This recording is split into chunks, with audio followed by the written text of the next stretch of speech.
pretty sure I'm Aquarius, but I'm I not don't sure. see him. Pull up the notes. Pull up the notes I sent out this morning. I want to move on to section 2. I don't Do you know. have Plankman? Plankman. Plankman, no. Scorpio. Oh, I don't she's got one of the service Notice dogs. anything? And she's training. His name is Oscar. Is it the tan or the black one? It's Hey, come here real quick. blonde golden retriever. Was Yeah. it like close? He Oh, was DUs doing too. great whenever we were Next giving one our I have. speeches. Okay. He just kept sitting up and standing, sitting down whenever we started clapping. He would always stand up. It was like, You probably thought somebody was calling, we confused different people clapping out one. Yeah, basically one thing. he was so proud of himself. Mr. Randall, what's going on there? Oh, no, I just get ready to teach. That's Oh all. my God, that sounds like. I was waiting. That's dumb. Hey, everybody. Hey, you know, maybe go faster? He sat down. Oh, you did? Yeah, we're good. Well, just want to make sure everybody's ready. So, I ain't gonna lie, this is gonna be pretty boring, so I'm gonna try to knock it out relatively quickly. So, It's even worse. like I said, chapter 10 is a continuation of 9, talking about the Middle Ages. 9 was early into high, 10 is high into late Middle Ages. So yesterday, essentially, kind of the introduction to the chapters, mainly talking about the differences historians looked at the two eras. Again, nothing that happens overnight. This is kind of gradual, if you will. But like one of the things is we see a higher population.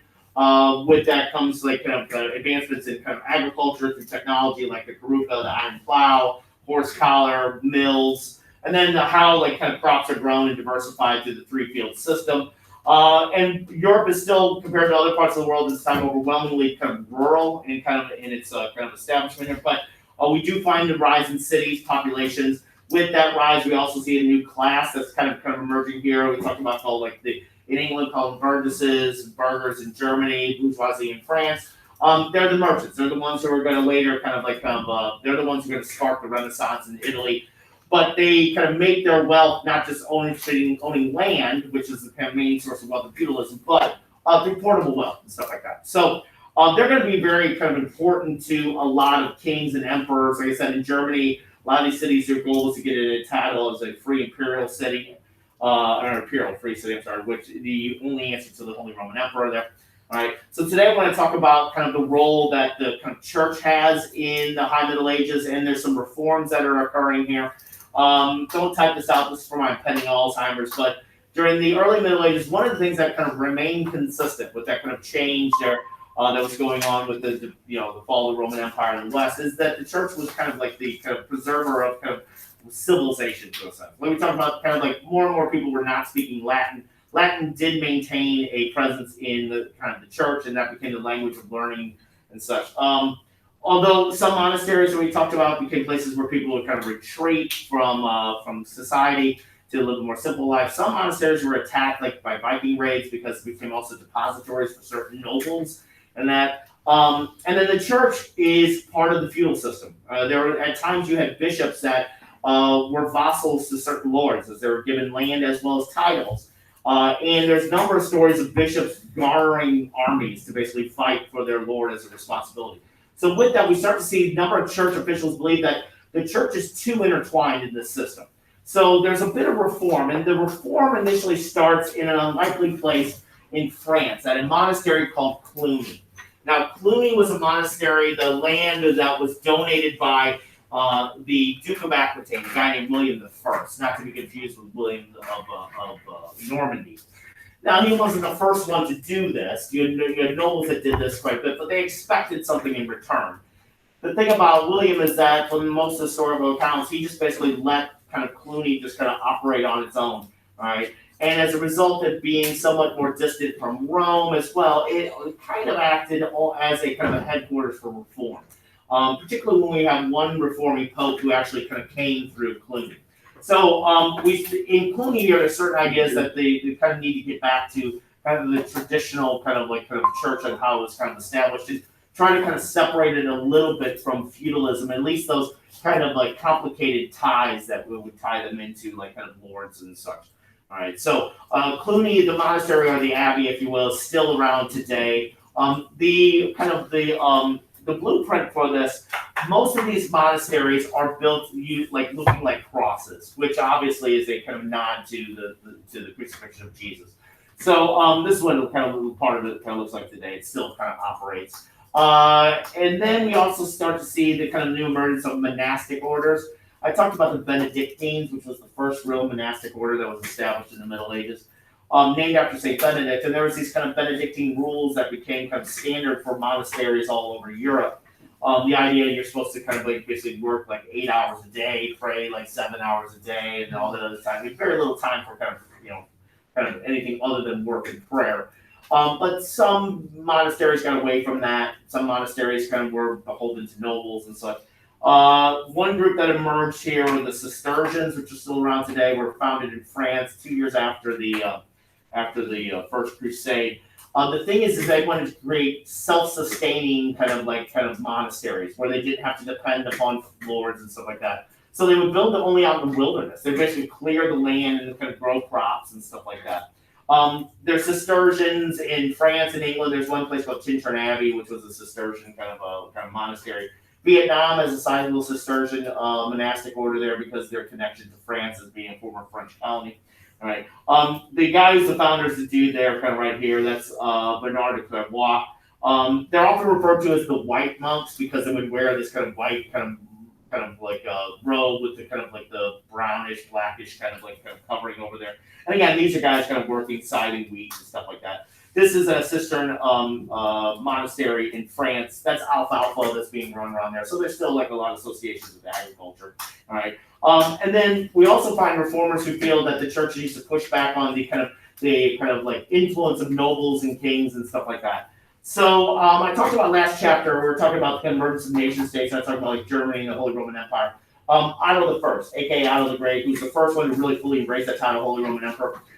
When he invaded northern Italy, he kind of established this kind of thing called the Ottonian privilege, which basically stated that for any future popes, they had to get the approval of the Holy Roman Emperor. All right, and so there's a number of church officials that started to kind of push back against that. So to try to limit the influence that kings and emperors and nobles have, they established something called the College of Cardinals roughly around this time. So cardinals are the leading bishops, and still to this day, like whenever there's a vacancy in the papacy, they get together and they meet. It's called a conclave. When Pope Francis was elected, it was kind of famously on TV and stuff like that. They meet in the Sistine Chapel, and they have a number of kind of votes. And this can be somewhat political, if you want, but the idea was to kind of take away some of the kind of influence and power from nobles and kings and emperors, if you want. All right. The big kind of reforms that were kind of being approached here in the High Middle Ages. One was the marriage of priests. Now, priests are supposed to take a vow of celibacy. And we had that initially, and the idea was the wife is supposed to replicate that of Jesus. But a number of priests had families. You had popes that had families and were married and had mistresses and stuff. We'll talk about that in detail when we talk about the Reformation. And you got to keep in mind, being a priest wasn't necessarily a bad gig back then. You had like not room and board. You had a steady income, no heavy lifting, all that other stuff. And then you had some guys that were making money on the slide through the use of simony, which they would basically sell church titles and offices and that, deaconships or whatever to some nobles, for their son or whatever like that. So that was something that they needed to try to stem. And then something called lay investiture. Yeah, what's up?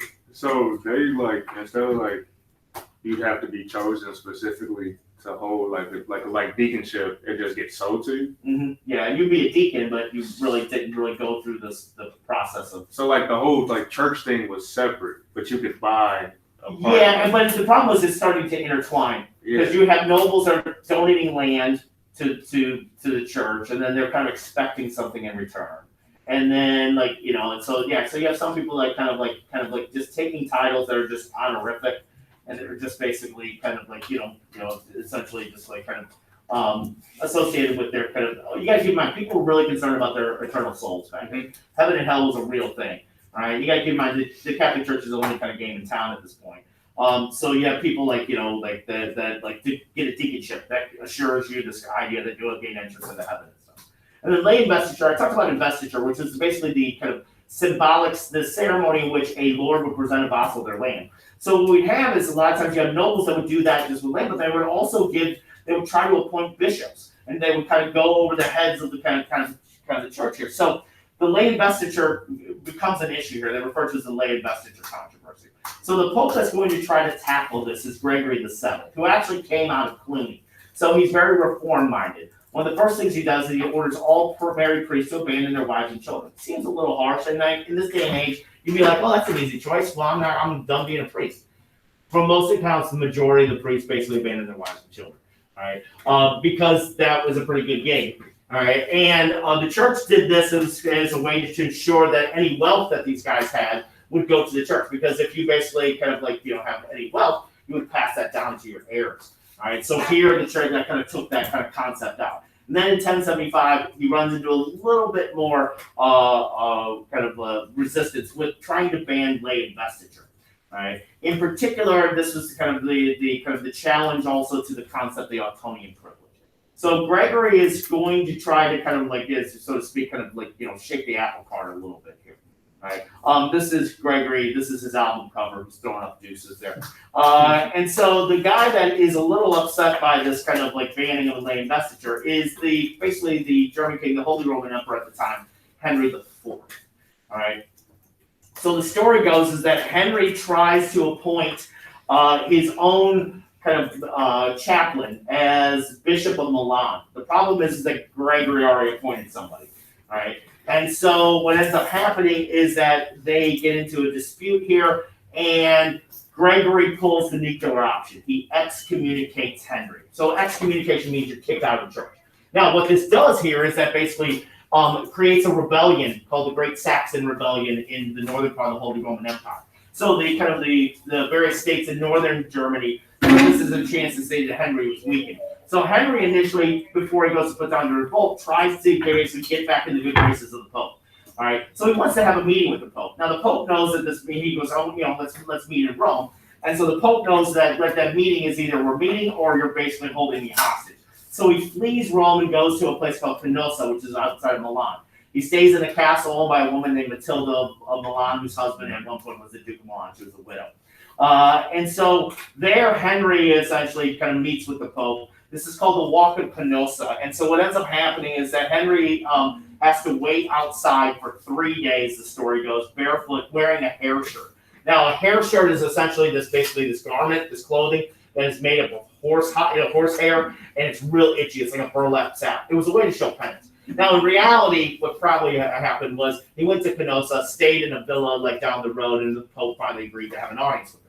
He agrees to have an audience with him, and he rescinds the excommunication thing. After that, Henry's like, aha, I go back to Germany, puts down the Great Saxon Rebellion. Then he's basically feeling himself. A couple of years later, decides he's going to appoint another bishop to another position, and then takes a step further. He wants to replace Gregory with his own pope, who becomes Clement, the anti-pope Clement III. So this is the first of a series of anti-popes. What ends up happening, he marches on Rome to try to put Clement III in power. Gregory flees to the south to Sicily. There he has support from Normans. The Normans have set a presence there in Sicily. The Normans go back to Rome. They basically kind of force Henry out, but in the process, they kind of pillage the city a little bit. The citizens of Rome turn against Gregory. He then flees back to Sicily, dies of a heart attack a couple months later, and then Henry dies as well. All right, so they refer to this as the lay investiture controversy. It's not really fully settled until both their successors. Gregory's immediate successor, Claxton III, and then Henry's son, Henry V, signed something called the Concordat of Worms, which is this agreement which basically states that only the church can give a bishop their office, their title of bishop. Now, this does allow for the noble or kings to still provide land if necessary, all right, if need be, but the title has to be essentially given by the church. This also, at the same time, nullifies the Ottonian privilege, right, which basically states that all papal considerations have to go through the Holy Roman Emperor. All right, so this is, again, this concept of kind of where the scales are constantly shifting between popes and kind of secular kings, if you will. All right, and so we also start to see the church develop a very kind of distinctive kind of bureaucracy that starts to emerge here. I talked about how we had the nuclear option that Gregory kind of went straight to, which was excommunication. The step below that, which you probably should have done first, was something called an interdict, which basically states that no church ceremonies, meaning baptisms, weddings, and especially funerals, that an offender ruling's land would be viewed as kind of legitimate by the church. You gotta keep in mind, this is putting pressure on nobles or kings here, because then people will be like, well, what happens to my loved ones when they die? All right, we go to a funeral, their soul's not going to heaven. You have to keep in mind, people were they believed in this very seriously. All right, so the church still issues that. Just about, maybe about 6-7 years ago, there's a church over in St. Louis called St. Stanislaus that had a dispute with the Archdiocese of St. Louis, over who actually owned the land. And so the Catholic Church of Rome got involved. They issued an interdict against St. Stanislaus, stating that no, baptisms, weddings, and stuff like that wouldn't be legitimately recognized by the Catholic Church. It's a different time. St. Stanislaus says basically, okay, we'll just leave the Catholic Church. All right. Back then, that was not an option. All right. That's not until we get to the Reformation. Also, we see the development of the Curia, which is kind of the cabinet of the Pope here, advising on certain political matters. Because you got to keep in mind, the papacy is not just religious; it's political as well. And as political, they send ambassadors called legates to basically these various kind of courts of the various kind of royal homes, houses, and stuff like that. Some of them kind of straddle both kind of their loyalty to church and state. A prime example would be Cardinal Wolsey with Henry VIII, which we'll talk about later. And then within the church, they had that concept of canon law.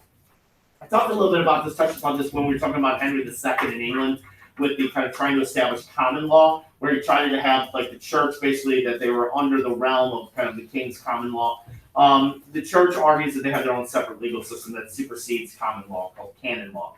All right. So that was something that's also kind of at the core of the conflict between church and state. One of the things, as a kind of a state entity, the church kind of would tax. Instead of just taxing within a realm, though, they taxed everybody who was kind of Christian. So that's called tithing. All right. And still, the church still does that. And other churches do it outside the Catholic Church. In Islam, they do it. We talk about the pillar of zakat. It's generally 1/10 of a person's yearly income. This meant no matter if you're a king down to kind of a peasant, if you will. So this made a lot of money for the church. The argument was 1/4 of that was supposed to take care of the sick and the poor. All right, but a lot of money went to kind of line the pockets of church officials and to build massive, cathedrals and stuff. All right, so there's a lot of money coming through the Catholic Church at this time. All right. Also, too, there's an issue here with heresy. While the Catholic Church is the only kind of game in town here, there are subsects of Christian kind of belief systems that were similar to Arianism, which you talked about, that went against the whole concept of Jesus and God in the same entity. There was a famous crusade against a group in France called the Albigenses, which were kind of separate Christian kind of entity. So the harder kind of heavy-handed kind of approach to that, something is an office referred to as the Inquisition history. Its actual name is the Congregation for the Doctrine of Faith, which is still around today. All right. Matter of fact, the Pope before the current Pope we have, Francis, Benedict XVI, was the head of that office before he became Pope. All right. The thing about the Inquisition is a lot of confessions of people who are speaking out against the church and stuff like that. A lot of that comes from torture. Later, we'll talk about something called the Spanish Inquisition, which is tied in with something called the Reconquista. When in Spain, there was a war between Muslims and Christians there. That has things like waterboarding was kind of developed during that time, and some other kind of distinguishable forms of torture here. All right, so this is the heavy-handed way to kind of handle heresy, and then the more more popular way, the more softer way, was the establishment of these kind of preachers referred to as friars, which are kind of like monks. But unlike monks, they take vows of celibacy and vows of chastity or whatever like that, obedience and stuff. But unlike monks, they didn't live in monasteries; they lived amongst the poor. So this was a way to kind of minister, to show their lives were supposed to reflect that of the actions of Jesus. All right, so they were supposed to win back those who were somewhat critical of the church, and the church losing some of its focus in that, and becoming too concerned with worldly possessions and things of that nature. All right, and so within this era, during the beginning of the High Middle Ages, we have two kind of friar orders established: the Dominicans, named after Saint Dominic, which kind of started in Spain, and then the Franciscans, which is probably the more famous one, even though the Dominicans tend to be a little bit larger. They're the ones who were established in Italy by Saint Francis of Assisi. All right. The current Pope today, Pope Francis, takes his name from Francis of Assisi. And so these guys were supposed to kind of emulate the kind of the life of Jesus, and they were, they lived poor, they kind of lived amongst the poor. In certain cases, they provided things like taking care of them, like the sick, providing education and stuff like that. They're like monks to a certain extent. They kind of take these vows, but unlike monks, they live with it. And this is like we start to see more and more kind of cities growing. We see you find segments of population that are not doing so well. And the Dominicans and the Franciscans would live amongst these groups here. There's St. Dominic. St. Francis, this is probably the earliest image we have of St. Francis, dating back to about like the 11 something, 12th century, if you will. About 10 years ago, me and Miss Nate took students to Italy and Spain, and we were in Assisi, and there was a kind of a fresco that kind of looked very similar to this, and some kid pointed out that I looked like St. Francis. I was a little bit thinner about 10 years ago, and so at the Basilica of St. Francis, there's a whole bunch of frescoes. They're painted by an artist named Giacomo da Bonda, who I'll talk about during the Renaissance, is going to influence all the Ninja Turtles. But it basically tells the life of St. Francis. In reality, Francis actually is a pretty privileged dude. His father, who's right here, was a wealthy cloth merchant. All right, and at one point, Francis, when he becomes kind of like imbued with the kind of the word of God and stuff, he wants to give away his father's wealth, and to signify that he's basically kind of turned his life over to Jesus, and that he's stripped naked in the main square. So this is the story in which he's basically his father saying, I didn't agree to give away his wealth, and there's the bishop of Assisi basically covering him. Up here you see a hand. What do you think that hand represents? Hand of God. Yeah. All right. And so this is the order being basically officially sanctioned by Pope Innocent III. Francis, and there's some Franciscans right there. I got all their autographs. St. Francis is one of the patron saints of Spain, along with, I believe, St. Clare of Siena, as well as the patron saint of animal lovers. There's stories that he was able to talk to animals. There was one story in which there was this wolf that was basically kind of like attacking this town, and he was able to convince, through reason, not to do so whatsoever. Also, Francis went to one of the later crusades and walked across the battlefield to meet with the Mamluk Sultan. All right, and according to the legend, the Sultan was impressed by him and agreed to allow for Christians to still make pilgrimage to Jerusalem. But in reality, I think that might be a legend because they were allowing that anyway. And then also, you don't see this here, but there's a lot of images you'll see of St. Francis with holes in his hands. All right, and that signifies the stigmata. Those are the wounds that Jesus had with the crucifixion. All right, he's one of the first people to be kind of like the stories of him having the stigmata. So a lot of times you'll see art where it's kind of he has light emanating from his hands, and that's associated with that. All right, Francis was known to also administer to lepers like Jesus did. All right, there's a Franciscan having a good time. All right, and then unfortunately, like in the Middle Ages here in Europe, and this being Women's History Month, we don't talk a lot about the contributions of women here. Unfortunately, the historians are writing, unless a woman was of like a certain social status, like a noble, that they did not get a lot of credit. So you have we talk about St. Francis, we talk about Benedict and stuff like that. But there's one woman here that I think is important to discuss. It's about, I guess it was about 2000, I don't know, 2012 or so. She was they defined her as one of the doctors of the church. She's a Parliament. Her name is Hildegard of Bingen. She's German. She was basically at the age of 8 sent to live at a Benedictine monastery, and then she ran her own abbacy, her own kind of convent there.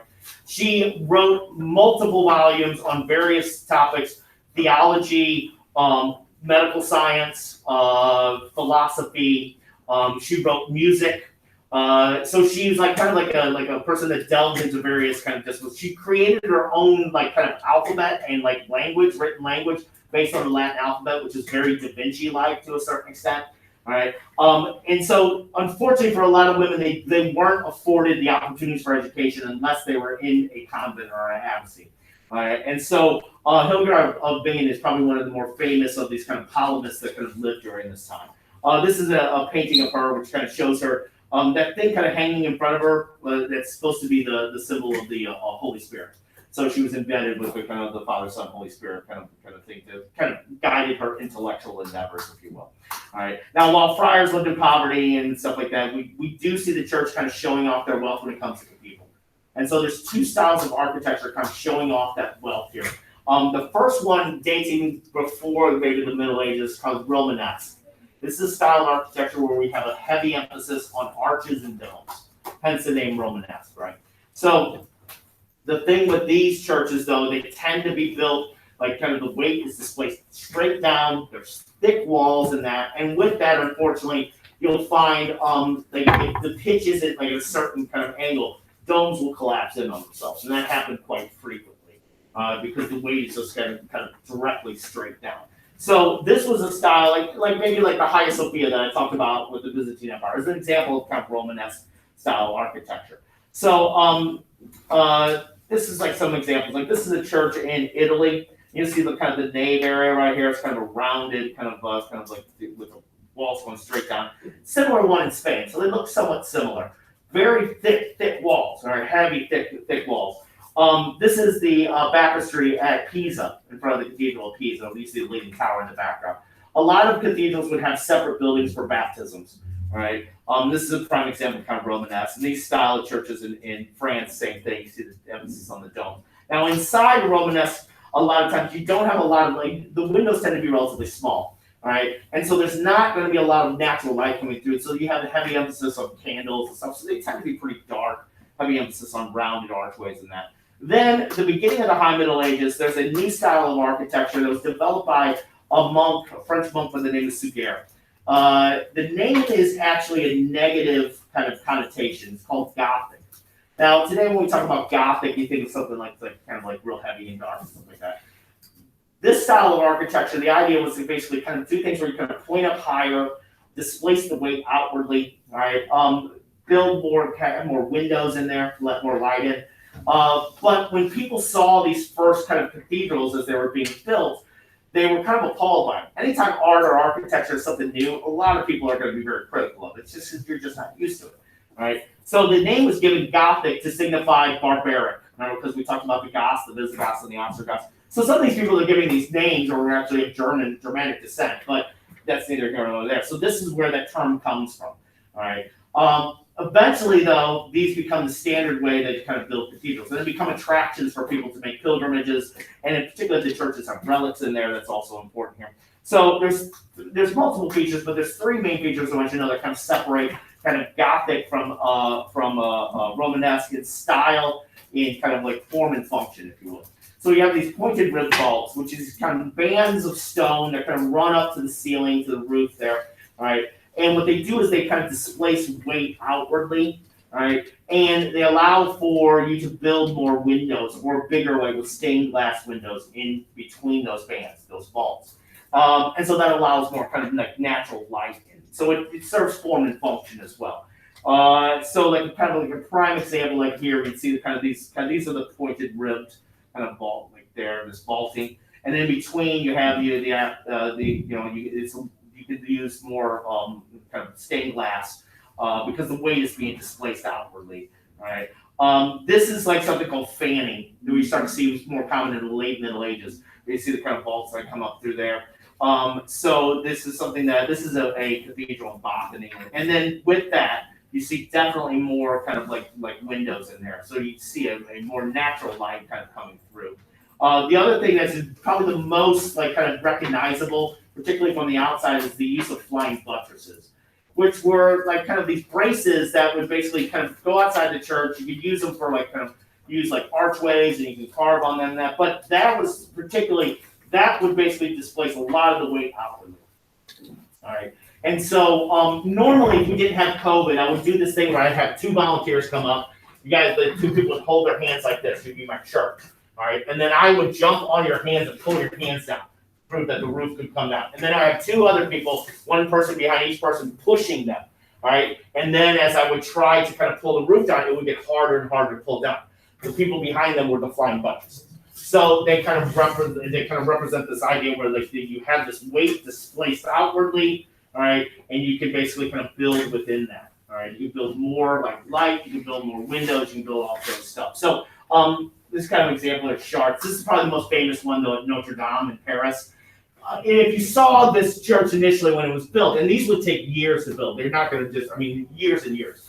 You would be a little like appalled by it. It's like, what the hell is that? All right, but they now become kind of just like part of what Gothic cathedrals are.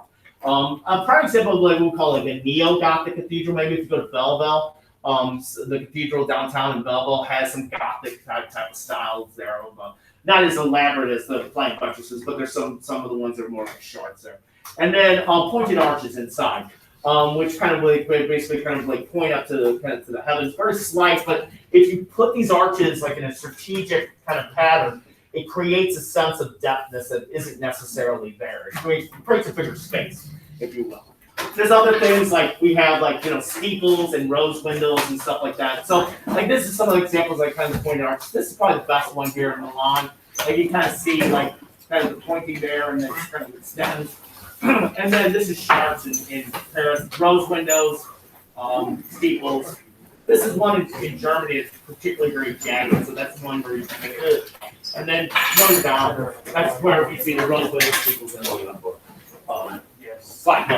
yeah. Didn't Notre Dame just bring that? Yeah, like 2 years ago, burnt out. Actually, a kid last year made me a 3D copy of Notre Dame, like on his 3D printer. Kind of cool. He's got the buttresses here. Some of them fell. I was gonna burn it, like to get more like a kind of like an actual kind of just, but they're rebuilding it. Probably expensive. Yeah.